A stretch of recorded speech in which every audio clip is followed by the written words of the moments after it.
은혜를 받지 못하고 마음이 계속 힘들고 불편해지는 것입니다. 그러면 교제가 이루어지는 것이 아니라 오히려 교제가 단절이 되고 관계가 좋아지는 것이 아니라 관계를 해치게 됩니다. 여러분, 함께 차를 타고 가는데 오랫동안 말 한마디도 안 하고 가만히 있는 것은 함께 동석하는 사람들의 마음을 무척 불편하게 만듭니다. 특별한 이유 없이 계속 친구감으로써 어색하고 불편한 분위기를 만드는 것은 함께 있는 사람을 배려하지 않고 그리고 사랑하지 않고 그리고 무례한 태도예요. 그건 남자의 중후함도 아니고 여자의 조신함도 아닙니다. 그냥 사랑이 없고 그리고 배려심이 없고 그리고 상대방에 대한 존중감이 없기 때문에 나오는 생각 없는 태도일 뿐이에요. 그것은 겉으로 볼 때는 살이 깊지 못하고 상대방에 대한 배려심이 부족한 것이지만 그러나 근본적인 문제는 그 사람 안에 은혜가 없다는 것이 근본적인 문제입니다. 그렇게 말 한마디 안 하고 계속 침묵으로 일관하는 것은 다른 사람들에게 관심이 없다는 뜻으로 비춰지기 십상이고 다른 사람들이 귀찮다고 느끼는 사인으로 여겨집니다. 경우에 합당한 말을 해야 할 때 아무 말도 하지 않음으로써 경우에 합당한 말을 전혀 하지 못하는 경우라고 할 수 있죠.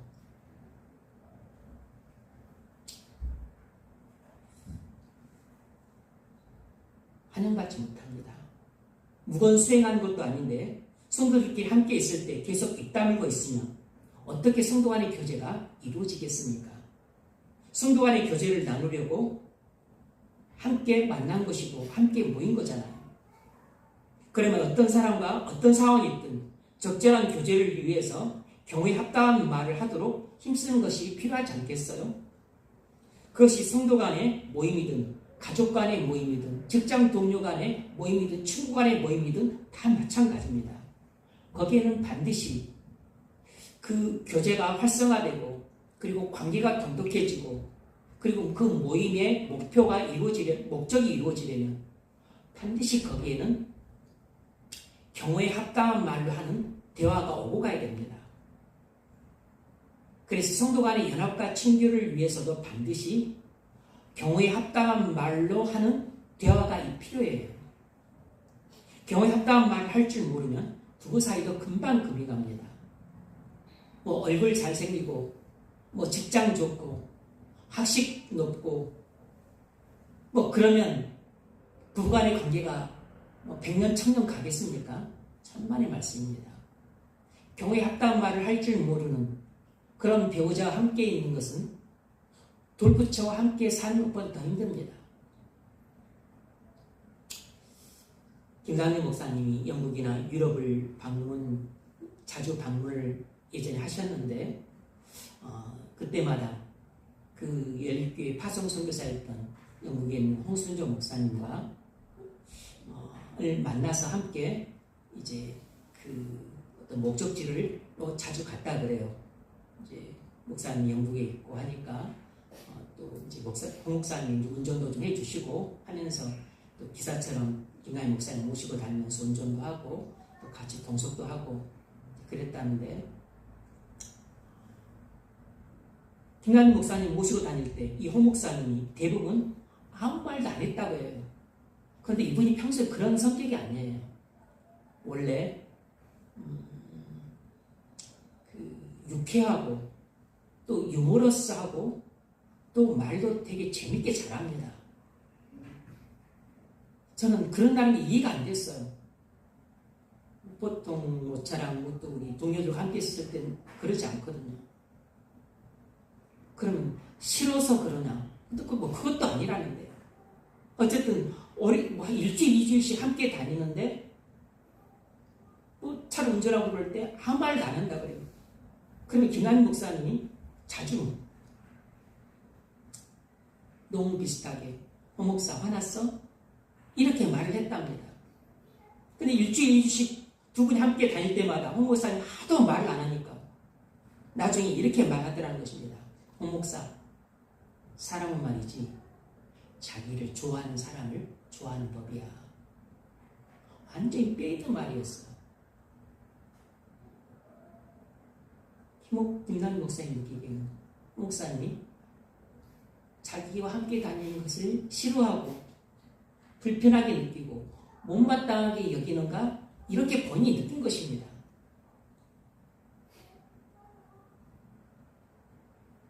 사실 우리가 누군가를 좋아하면 웃으면서 말이 많아집니다. 나도 모르게 웃음이 나오면서 괜히 툭툭 건드리고 그리고 말을 계속 붙여요. 그런데 돌덩이처럼 굳은 얼굴, 입을 닫고 있으면 누구라도 나를 싫어하나 보다 이렇게 느끼게 되어 있습니다. 이런 식의 침묵은 동석한 사람을 불편하게 만드는 침묵이고 분위기를 어색하게 만드는 침묵이고 배려가 없고 무리하고 사랑이 없는 침묵이라고 할 수 있으므로 이런 식의 침묵은 죄악된 침묵입니다. 그래서 제가 홍 목사님께 말을 했어요. 그러지 말라고. 그 여러 사람도 아니고 둘이 함께 갔는데 한 사람이 아무 말도 안 하고 있으면 상대방이 얼마나 불편하겠냐고. 여러분, 사람들과 함께 있을 때 수다를 떠나는 말이 아닙니다. 사람들과 함께 있다면 때와 장소와 분위기에 맞는 적절한 말로 대화를 나누는 것이 필수예요. 왜냐하면 그것이 그 사람을 사랑하고 존중하고 배려하는 태도이기 때문입니다. 뿐만 아니라 상대방이 성도라면 그리스도 안에서 연합과 친교를 나누는 좋은 기회이기 때문에 그런 시간으로 당연히 삼아야 되는 것이에요.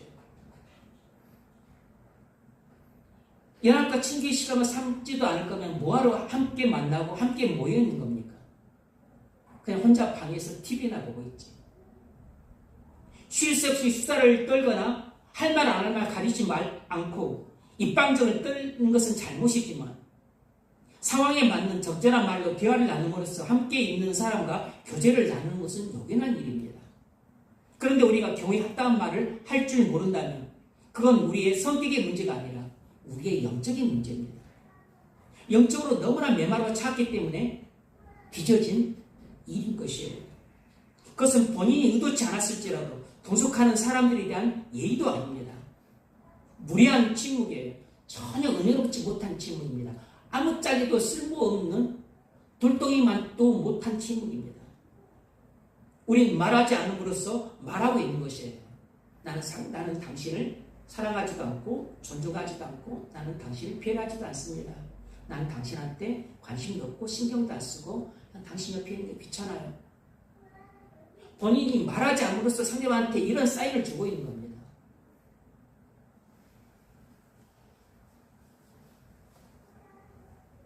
배려심 없고 무례한 침묵은 말하고 있는 것이에요. 나는 당신한테 관심도 없고 그리고 사랑도 하지 않고 나는 당신을 존중하지도 않고 당신은 내게 아무런 존재감 없는 사람이에요. 이런 말을 하고 있는 겁니다. 경우에 합당하지 못한 침묵은 경우에 합당하지 못한 말입니다. 침묵은 금이고 웅변은 은이라는 그런 썩어빠진 시친 말에 속지 마십시오. 성도 간의 교제에 있어서 분위기 얼리지 않는 침묵은 죄악된 침묵입니다. 성도 간의 교제를 단절시키는 죄악된 침묵은 오해를 유발시켜서 성도 간의 관계를 깨뜨려 교회를 세우는 걸림돌이 됩니다. 어떤 상황이 있든 경우에 합당한 말을 하십시오. 얼굴로도 말할 수 있고 눈빛으로도 말할 수 있습니다. 그리고 우리의 태도로도 말을 할 수 있어요. 그러면 피차 간의 은혜로운 교제가 이루어져서 관계가 돈독해지고 교회가 은혜롭게 세워져 갈 겁니다. 함께 자리에 앉아 식사하는데 적절한 화제를 꺼내는 것도 필요해요. 적절한 화제를 꺼내면 이야기가 주거니 받거니 오고 가기 쉽죠. 적절한 말 한마디 안 하고 밥만 먹으면 뭐하러 함께 만나서 밥 먹습니까? 혼자 밥 먹지.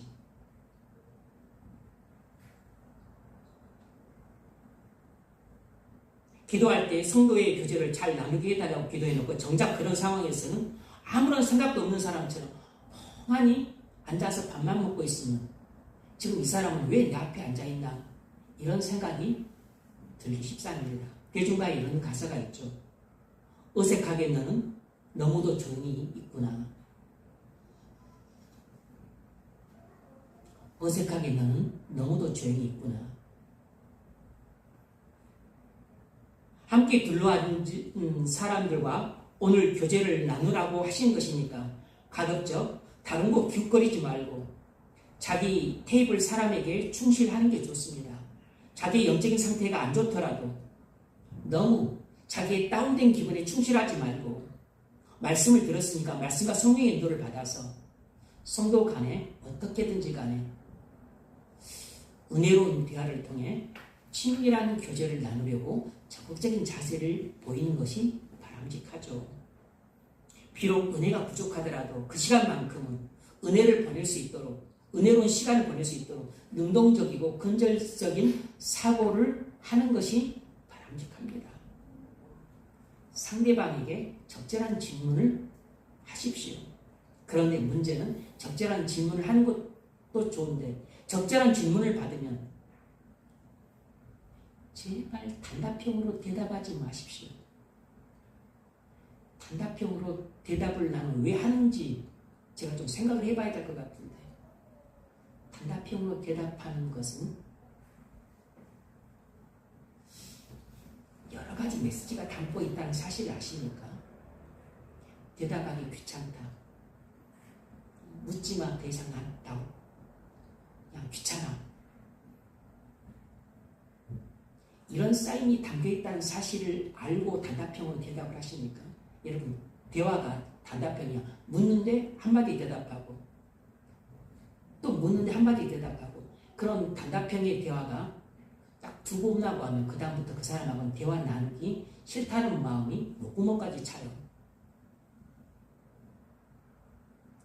우리의 모든 말로 하는 입으로 하는 말뿐만 아니라 얼굴빛, 눈빛, 손 행동, 모든 태도, 제스처가 전부 의사소통의 수단들입니다.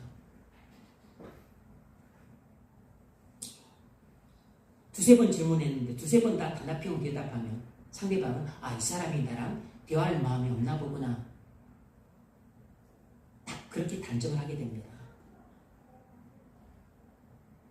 나는 아닌데 그런 필요 없어요.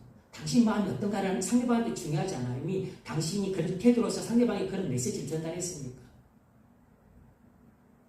그것으로서 교제는 딱 단절됐습니다. 그리고 관계는 눈에 보이지 않게 금이 가는 것이에요. 관계는 눈에 보이지 않게 깨져가는 것입니다. 그런데 이것은 성도 간의 관계도 중요해요. 친구들 간의 관계도 중요합니다. 직장 동료 간의 관계도 중요하죠. 왜냐하면 우리가 매일같이 보는 직장 동료고 그리고 자주 만나는 친구들이고 그리고 매주마다 만나는 교인들이고 그리고 평생을 함께 사는 부부예요. 근데 부부간의 만약 대화가 이런 식으로 됐다. 근데 그 부부는 언제 헤어져도 이상 가지 않는 부부입니다. 그 부부는 골장 나본 부부예요.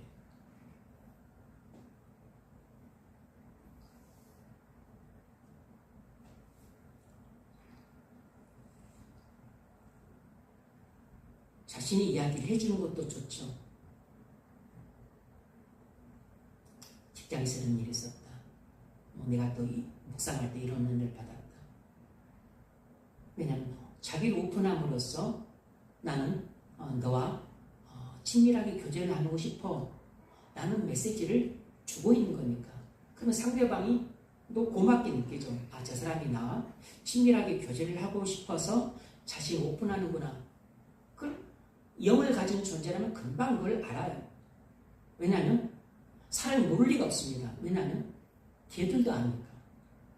걔들도 인간의 말을 다 알아듣지 못하지만 걔를 두고 머리에 쓰다듬으면서 계속 주인이 말을 해. 아이고 이쁜 거,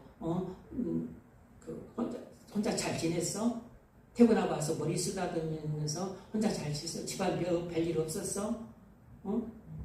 배 안 고파? 어디 안 아파? 걔는 주인이 무슨 말 하는지 모르지만 자기를 사랑해서 계속 자기한테 말해주고 있다는 것은 알아들어요.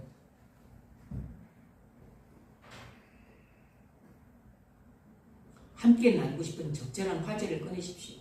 그렇게 해서 피차 은혜로운 시간을 보내십시오. 경우에 합당한 말만 잘해도 성도 간에 은혜로운 대화가 이루어짐으로써 친밀한 교제가 이루어집니다. 그러면 그리스도 안에서 성도 간에 연합이 깊어져요.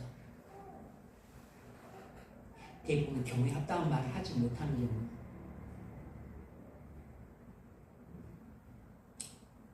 지혜가 관련됩니다. 지혜가.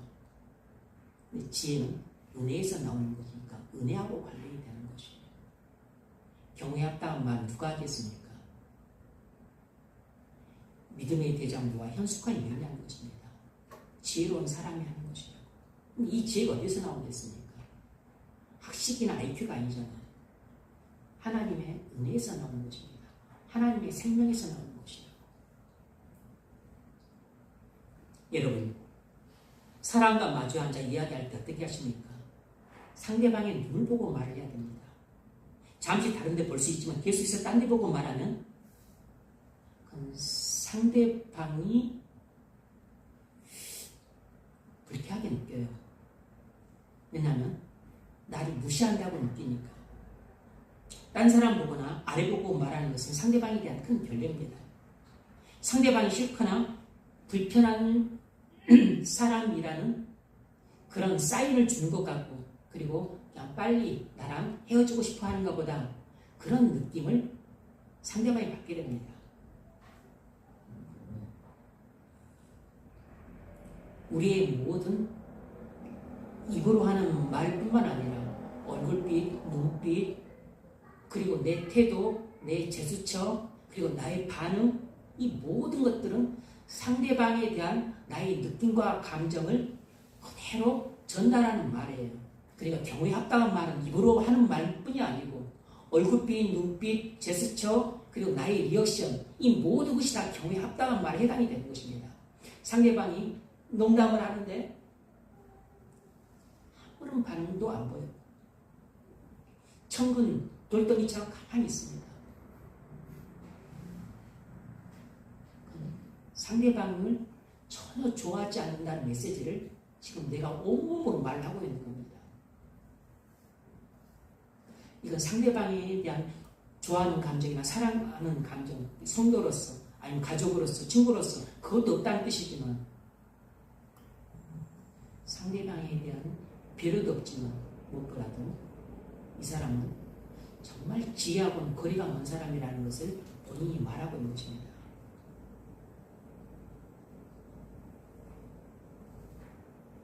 여러분, 마찬가지로 예배할 때 강단을 주목하십시오. 설교를 들을 때 강단의 목사를 바라보고 시선을 맞춰야 합니다. 그래야 무언의 대화를 합니다.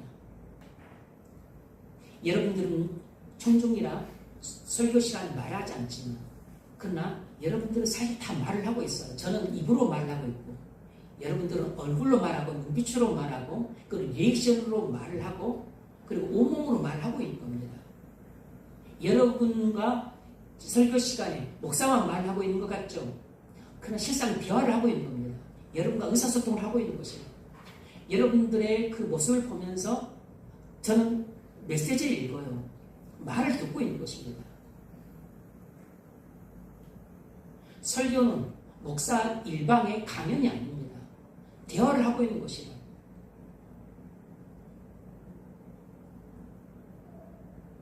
대화가 안 통하는 존재와 우리는 아무런 교감이 안 돼요. 왜 사람들이 개를 좋아하겠습니까? 개하고 교감이 되기 때문에. 부부 사이가 어떻게 금실이 좋겠습니까? 교감이 될 때 좋은 것입니다. 친구 사이가 왜 좋죠? 교감이 되기 때문에. 굳이 아무 말 안 해도 아버지 돌아가셨어. 전화 한 통화라도 친구는 다 알아요. 고등학교 친구는 다 안다고. 그럼 만사 제쳐놓고 가서 장례 참석하고 한 말 안 해도 자리에 앉아만 있어도 위로가 되는 것입니다. 교감이 되는 사이가 진짜 친구 사이입니다.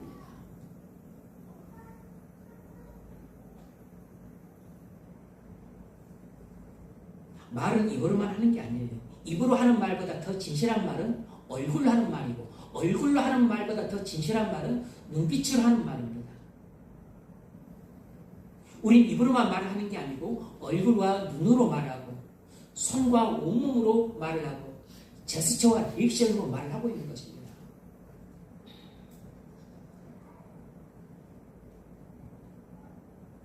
우리가 좋아하는 사람, 사랑하는 사람, 아끼는 사람, 존중하는 사람이 말을 할 때는 리액션이 아주 그냥 살아있게 나와요. 온몸을 흔들고 박수를 주고 박장대소를 하고 화답하고 웃고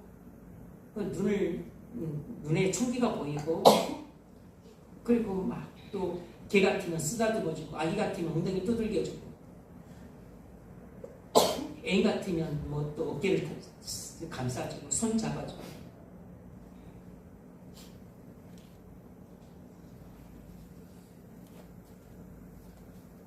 그러니까 이뿐만 아니라 얼굴과 눈으로도 경우에 합당한 말을 할 수 있기를 바랍니다.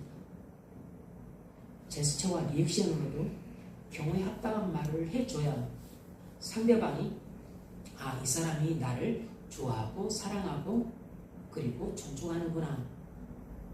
내게 관심을 갖고 그리고 나를 인격적으로 대우하는구나 라는 것을 느낀다는 것을 아시기 바랍니다. 우리가 경우에 합당한 말을 하지 못한 두 번째 이유는 무엇이냐면 우리가 살이 깊지 못하기 때문입니다. 첫 번째는 우리가 죄 가운데 살기 때문이고 두 번째는 살이 깊지 못하기 때문이에요. 살이 깊지 못할 합당한 말을 못합니다. 사실상 우리가 죄 가운데 살 때 살의 깊음도 떨어져요. 경박해지는 것이죠. 여러분, 어떤 사람에게 개인적으로 만나서 해야 할 말을 여러 사람이 함께 있는 자리에서 성급하게 말하는 것은 전혀 경우에 합당한 말이 아닙니다. 지혜롭지 못한 저서죠. 저도 그걸 알지만 종종 그 성급한 마음에 때로는 그냥 화가 치밀어서 못 참아서 여러 사람이 있는 자리에서 이렇게 따로 불러서 해야 될 말, 여러 사람이 있는 자리에서 말을 하고 후회할 때가 종종 있습니다. 다른 어떤 사람이 잘못을 지적하거나 책망할 때 여러 사람 앞에서 하지 말고 혼자 따로 불러서 해야 되는데 그냥 잊어먹을까봐 또 몇 번 그렇게 하려고 했다가 잊어먹으니까 그냥 생각 남기고 말해야 되겠다 싶어서 말을 하는데 오히려 역효과를 갖고 와요. 그렇게 되면 듣는 사람은 여러 사람들 앞에서 민망한 일을 당하니까 불쾌하죠. 그리고 그것을 고분고분 잘 받아서 고치는 게 아니고 내가 무시받았다 생각되니까 분노가 치밀어 오릅니다. 반감이 들어요. 역효과가 일어나는 것이에요. 차라리 말을 안 한 것만 못했다라는 후회를 하게 됩니다. 나이가 들고 지혜롭게 처신할 만한 사람임에도 불구하고 생각이 짧고 어리석게 행동하는 것에 대해 상대방이 실망감을 느낍니다. 전화 받을 때도 그렇습니다. 전화를 했는데 네? 이렇게 짤막하게 한마디 하고서 아무 말도 하질 않아요. 그러면 얼음땡처럼 전화 건 사람이 어렵습니다. 얼마나 차고 쌀쌀맞게 느껴지는지 당사자는 전혀 모릅니다. 전화가 온 게 후회될 정도로 차갑게 응대를 해요. 근데 그 본인은 습관이 됐는지 전혀 모릅니다. 항상 그런 것으로 봐서 상대방에 대한 어떤 그 악감정 없이 하고 있는데 본인이 아무 생각 없이 하는 습관적인 행동이에요. 사귀지 못한 에서 나오는 합당치 못한 말인 것이죠. 상대에게 무슨 나쁜 감이 있어서가 아님을 알지만 그런 차가운 응대를 받을 때마다 이 사람한테는 앞으로 전화 걸지 말아야지. 꼭 필요한 경우 아니면 그냥 안부 전화라든지 그런 전화를 하지 말아야 되겠다 왜냐하면 이 사람이 내가 전하는 그런 것을 별로 좋아하지 않는 것 같다.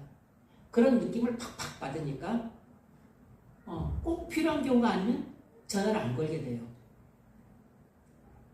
그리고 이미 나한테 메시지를 여러 번 줬잖아. 나는 당신이 전화 거는 것을 별로 달갑지 않게 생각합니다. 나는 당신과 통화하는 것을 좋아하지 않아요. 이미 본인이 메시지를 나한테 줬기 때문에 말을 했잖아요. 그 차가운 응대를 통해서. 나는 그 응대를 받을 때마다 보이지 않게 쇼크, 충격도 받고 그리고 마음에 상처가 나요. 상처도 받는 것이 상대방은 전혀 모릅니다. 본인의 응대가 그런 것인지. 그런데 나만 그러겠어요? 다른 사람들도 아마 그렇게 느낄 거라고. 근데 아마 자기가 좋아하는 사람들한테는 안 그럴 수 있죠.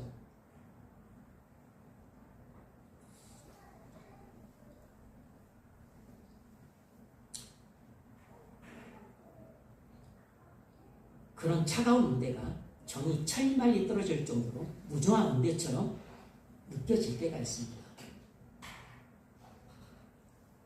경우에 합당한 말을 전혀 하지 못한 어리석은 사렵지 못함에서 나오는 어리석은 말인 것이죠. 상대방에 대한 배려도 없고 그리고 사람을 사랑하고 존중하는 마음도 느껴지지 않는 응대예요. 그러니까 사람을 대한 훈련이 안 되어 있는 것입니다. 무례한 응대인데 무례한 응대인 줄 모르는 것이에요. 사립지 못하기 때문에 악감정 없이 나오는 태도인데 악감정 없을지라도 사립지 못한 것만은 틀림없기 때문에 지혜롭지 못한 말인 것이죠. 경우에 합당한 말이 전혀 아닌 것입니다. 얼마든지 말 한마디로 천냥빛을 갚을 수 있는 것처럼 그 응대 하나도 따뜻하고 친절하게 얼마든지 할 수 있는데 전화 건 사람이 내가 전화를 잘했다. 전화 건 사람이 말 들을 때 기분이 좋다, 유쾌해진다. 그렇게 얼마든지 말 한두 마디로 그렇게 응대할 수 있는데 말 한마디로 상대방 얼음땡처럼 얼어붙게 만드는 응대는 뭐하러 합니까? 뭐하러 그렇게 하냐고. 말 한마디로 천냥빛을 지는 것입니다. 살이 깊지 못한 말이고 어리석은 태도고 그리고 무례한 응대예요.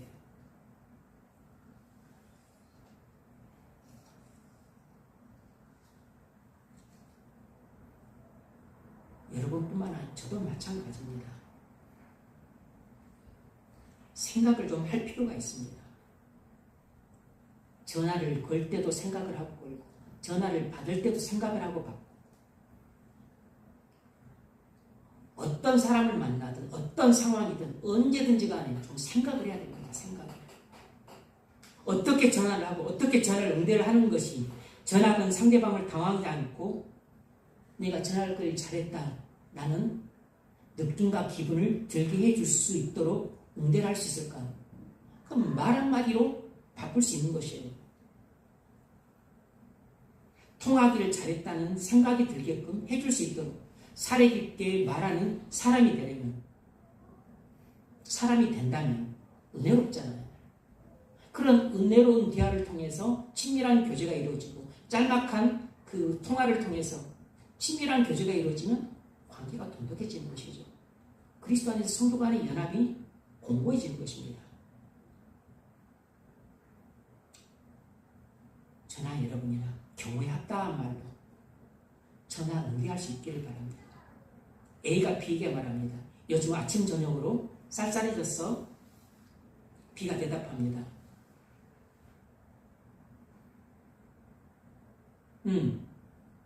그리고 아무 말이 없어요. A가 다시 묻습니다. 요즘 직장생활 어때? B가 대답합니다. 그저 그래. 그리고 또 아무 말이 없습니다. 여러분 이런 식의 대화를 어떻게 생각하시나요? 생각 없고 상대방에 대한 존중심이라고는 하나도 보이지 않는 상대방에 대한 배려심이라고는 전혀 느끼지 않는 대답이라고 생각되지 않으시나요?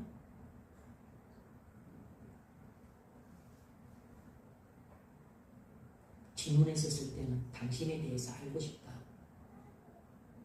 그리고 당신과 교제를 나누고 싶다는 사인이에요, 사인. 직장 생활이 어떤가, 그 직장 생활에 대한 궁금증만 갖고 묻는 게 아니고,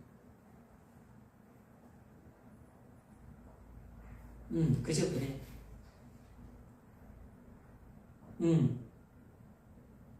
전혀 경우에 합당하지 않은 말인 것입니다. 상대방을 사랑하지도 않고, 존중하지도 않고, 그리고 배려하지도 않고, 그 상대방에 대한 그 어느 뿐만 아니라, 그리고 전혀 사르기 품이라고 찾아볼 수 없는 응대입니다.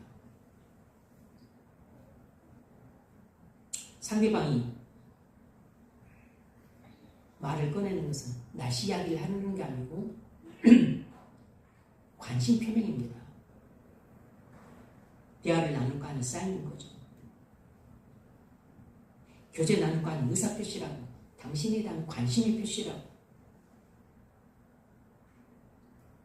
그런데 관심 표시를 그냥 말 한마디로 차갑게 응대함으로써 발로 확 짓밟는 것입니다. 난 니랑 교제 안 해. 난 니랑 대화 나누고 싶지 않아. 발로 확 짓밟는 것이에요. 뭔가 물으면 거기에 맞는 적절한 말로 응대를 해야 됩니다. 경우에 합당한 말을 해줘야죠. 이런 단답형의 대화가 한 번만 오가도 예민한 사람은 그걸 느낍니다. 두 번 오가면 더 이상 말하기 싫어져요. 세 번 말한다는 것은 쉽지 않죠. 이미 그 대화를 보니 두 번이나 거부를 했잖아. 이런 단답형 대화는 엄청난 스트레스를 줍니다.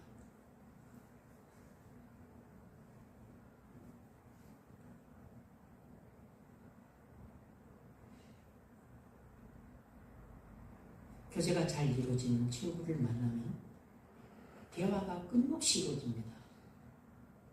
밤새도록 이루어져요. 시간 가는 줄 모르고 이루어집니다. 근데 친구만이 아니에요. 저는 저보다 위인, 제가 청년 때도 저를 지도했던 목사님과 3시간이면 4시간이고 그냥 쉬지 않고 그냥 계속 그냥 대화를 나누고 교제를 했습니다. 심지어 저를 이제 지도했던 그 목사님, 교수님, 사모님이셨는데 전화 통화로도 6시간 통화했어요. 6시간. 앉아서 통화하다가 하도 힘들어서 그냥 좀 눕기도 했습니다.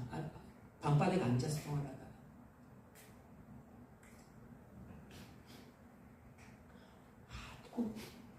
아껴주고 소중히 여겨주고 사랑하고 그리고 신뢰하고 계속 도와주려고 하고 말하면 진짜 대답하고 또 물으면 그분이 또 자상하게 설명해주고 모든 걸 그냥 아낌없이 주려 가시는 거예요.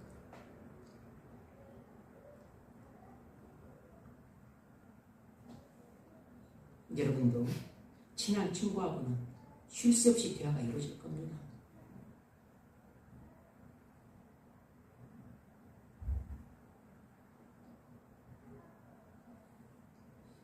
주전파 두목 김기환이 어렸을 때 너무 가난했습니다. 초등학교 때 학교에 준비물을 갖고 갈 수 없는 가난한 편이었어요. 그래서 매번 준비물을 준비하지 못한 채 학교를 갔습니다. 계속 안 갖고 가니까 담임선생님이 한 번은 불러내서 그 공개적으로 야단을 치면서 다음부터는 훔쳐서라도 갖고 와! 이렇게 말을 했습니다. 그래서 그 다음부터는 이 김기환이 무엇이든지 필요한 것이 있으면 훔쳐서 다 필요를 채웠습니다. 그로부터 17년 후에 그는 마침내 법정에서 사형 언도를 받았어요. 사형 언도 후에 그가 채워줬을 때 이렇게 말했습니다. 초등학교 때 담임 선생님이 그 말 한마디가 내 인생을 바꿨습니다.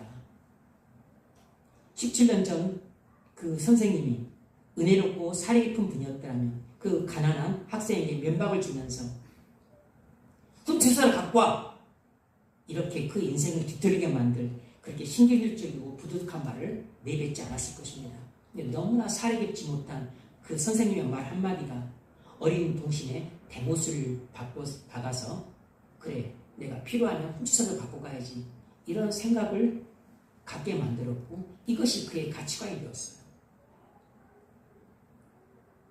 준비물을 못 가져왔으면 왜 못 가져왔는지 이유를 물어 상황을 파악하고 나서 못 가져서 주눅든 애기가 상처받지 않도록 위로해주고 격려해주는 그런 용기를 주는 말을 얼마든지 할 수 있었을 텐데 그 선생님 은혜가 없어서 그렇게 경우에 합당한 말을 하지 못하고 전혀 경우에 합당하지 않은 말을 함으로써 한 학생을 살인자로 내몰았습니다. 우리의 말 한마디가 한 사람의 인생을 바꿀 수 있을 만큼 우리의 세치에서 나오는 말은 놀랍도록 엄청난 위력을 갖고 있습니다. 그래서 말 한마디로 천냥빚을 갚는다는 말이 나오는 것입니다. 그 당시에 따뜻한 위로와 격려가 필요한 바로 그때 그 선생님이 경우에 합당한 말을 했더라면 아마 그 김기환이라고 하는 소년의 인생은 달라졌을 것입니다. 말씀을 맺겠습니다. 여러분, 의인의 입은 생명샘입니다. 의인의 입은 생명샘이에요. 그러나 악인의 입은 독을 머금고 있다 그랬습니다. 악인의 입은 독사의 혀와 같고 의인의 입은 생명샘과 같습니다. 악인의 입에서는 매사에 끊임없이 경우에 합당치 않은 말들이 쏟아져 나오지만 의인의 입에서는 아우색인 은쟁반에 금사와 같이 경우에 합당한 말들이 끊임없이 쏟아져 나와요. 경우에 합당한 말이란 결국 지혜로운 말이라는 뜻입니다. 참된 지혜를 가진 사람이 누구겠습니까? 바로 십자가의 지혜를 믿고 구원받은 성도가 아니면 누가 지혜로운 사람이겠어요? 그러므로 모름지기 오직 성도만 아름답고 향기로운 말을 할 줄 아는 것입니다. 그래서 자신과 남들에게 생명을 주고 마음을 기쁘게 하고 삶을 풍요롭게 할 수 있는 거죠. 여러분 입이 매사에 경우에 합당한 말을 함으로 사람들에게 은혜를 끼쳐 죽어가는 영혼을 살릴 수 있는 생명샘이 될 수 있기를 바랍니다. 엄마의 입이 생명샘이면 자식을 살리고 아빠의 입이 생명샘이면 자식을 의의 길로 인도합니다. 배우자의 입이 악인의 입이면 상대방 배우자의 영혼을 죽이고 배우자의 입이 생명샘이면 현숙한 여인처럼 남편을 세우고 자식들을 세우고 가정을 세우고 믿음의 대장처럼 경건한 가정을 세울 수 있습니다. 입을 보면 가정을 세우고 직장을 세우고 교회를 세우는 입인지 가정을 파괴하고 직장을 파괴하고 교회를 파괴하는 입인지 우리가 다 알죠. 우리는 무너져가는 가정과 직장과 교회를 세우는 생명샘과 같은 그런 입을 가질 수 있기를 바랍니다. 의인의 입이라야 생명샘이고 의인의 입에서 경우에 합당한 말이 나오는 것입니다. 우리는 말로도 사람을 죽일 수 있고 말로도 사람을 살릴 수 있어요. 말 한마디가 생명샘이고 독사해인 것입니다. 우리가 신경질적으로 독사의 말 같은 말 한마디를 하게 되면 그 영혼은 치명적인 상처를 입고 영혼은 죽어갑니다.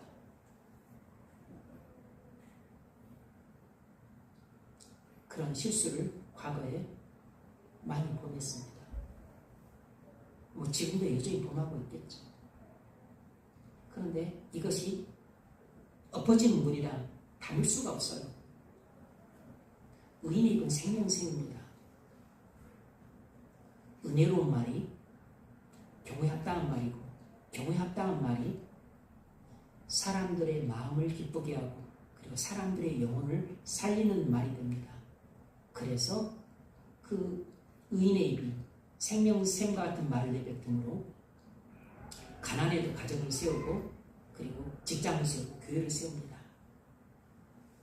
힘들어하고 깨져가는 가정과 직장과 교회 공동체를 아름답게 살려내는 그런 생명샘과 같은 의인의 입을 가지시길 바랍니다.